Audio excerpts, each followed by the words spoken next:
اور جو آج کمالیہ میں بھی لوگ اور گجرات میں سب کو آپ کو کہنا چاہتا ہوں کہ دیکھیں بھیڑ بکریوں کی طرح اگر ہم رہیں گے اللہ ایسے ہی رکھے گا.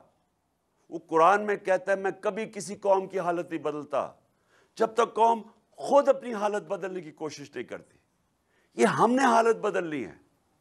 یہ جو مارچ ہے یہ ساروں کو اس لیے آپ نے شرکت کرنی ہے, یہ میرے لیے نہیں کرنی, یہ آپ نے اپنے مستقبل کے لیے کرنی ہے, یہ آپ نے کرنی ہے اپنے بچوں کے لیے. آپ نے اگر خوددار قوم بن کے رہنا ہے جو ہر پاسپورٹ کو دنیا میں عزت ہو بجائے علیحدہ لائن میں کھڑے کر کے ہمارے سے برا بھلا کہا جائے, اگر آپ نے عزت کروانی ہے آپ کو اپنے حقوق کے لیے, اپنی آزادی کے لیے آپ کو جدوجہد کرنی پڑے گی.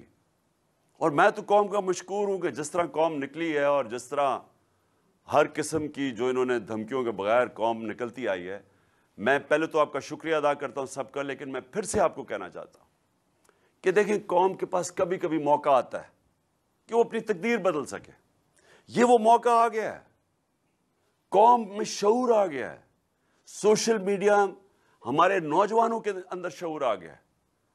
وہ شعور تھا تو وہ دو نوجوان معظم شہید اور اس کے بعد جو ابتسام ہے, یعنی میں اس لڑکے پہ حیران ہوں کہ اس نے بندوق پکڑی ہوئی ہے اور اس نے پھر بھی جا کے پکڑا اس کو.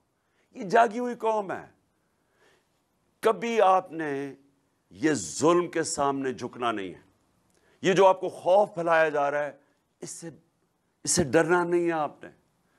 قرآن کی آیت ہے جو لوگ ایمان لے آئیں اللہ ان کے خوف دور کر دیتا ہے. اللہ میں ایمان رکھو. مجھے دیکھو معجزہ ہے کہ میں بچا ہوا ہوں کیونکہ اللہ کے ہاتھ میں زندگی موت ہے.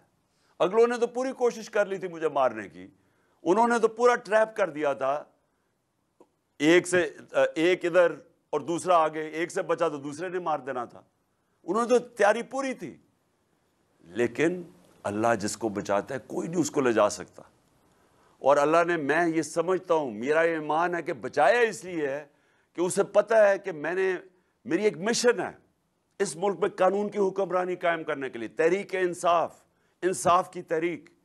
میرا یہ ایمان ہے کہ اس نے مجھے اس مشن کے اوپر پورا لے کے جانا ہے اور ان کا مافیاز کا مقابلہ کرنا ہے. اور یہ جو ڈرامہ ساری قوم کی توہین ہو رہی ہے کہ مفرور ایک سزائے یافتہ ملک کے فیصلے کر رہا ہے اور وہ اس پوزیشن کا فیصلہ کر رہا ہے جو کہ اس ملک میں سب سے امپورٹنٹ پوزیشن ہے. اس لیے آپ سب کو میں پھر آج آپ کا شکریہ ادا بھی کرتا ہوں. آپ جس تعداد میں نکلے اور انشاءاللہ سب نے تیاری کرنی ہے. پنڈی میں آپ سب سے ملاقات کروں گا اور اس کے بعد پھر آگے ہم بڑھیں گے. پاکستان زندہ باد.